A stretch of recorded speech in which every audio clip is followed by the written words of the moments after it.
ಮಂಗಳೂರು ನಗರ ಹೊರವಲಯದ ಉಳ್ಳಾಲ ನಾಟಿಕಲ್ ಸಮೀಪದ ತಿಬ್ಲಪದವು ಎಂಬಲ್ಲಿ ನಿನ್ನೆ ಮಧ್ಯಾಹ್ನ ಸಂಭವಿಸಿದ ಅಪಘಾತದಲ್ಲಿ ಮೆಡಿಕಲ್ ಮಾಲಕ ದಾರುಣವಾಗಿ ಸಾವನ್ನಪ್ಪಿದ್ದಾರೆ. ದೇರಳಕಟ್ಟೆ ನಿವಾಸಿ ಮೆಡಿಕಲ್ ಸೆಂಟರ್ ಮಾಲೀಕ ಜಲೀಲ್ ಎಂಬುವರ ಪುತ್ರ ಹಾಜಿರ ಮೆಡಿಕಲ್ ಮಾಲಕ 25 ವರ್ಷದ ಅಫ್ಸಾಫ್ ಸಾವನ್ನಪ್ಪಿದವರು.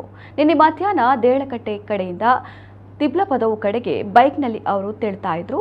ಈ ವೇಳೆ ಡಿವೈಡರ್ ಸಮೀಪ ಲಾರಿಯೊಂದು ಹಠಾತ್ತನೆ ತಿರುಗಿದ ಪರಿಣಾಮ ಲಾರಿ ಹಿಂಬದಿಗೆ ಬೈಕ್ ಡಿಕ್ಕಿ ಹೊಡೆದು ಅಫ್ಸಾಫ್ ಸಾವನ್ನಪ್ಪಿದ್ದಾರೆ.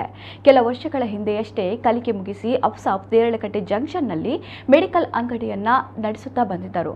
ಮಂಗಳೂರು ದಕ್ಷಿಣ ಸಂಚಾರಿ ಪೊಲೀಸ್ ಠಾಣೆಯಲ್ಲಿ ಅಪಘಾತದ ಬಗ್ಗೆ ಪ್ರಕರಣ ದಾಖಲಾಗಿದೆ. ಘಟನೆ ಕುರಿತ ಸಿಸಿಟಿವಿ ದೃಶ್ಯಾವಳಿ ಲಭ್ಯವಾಗಿದ್ದು ವೈರಲ್ ಆಗಿದೆ.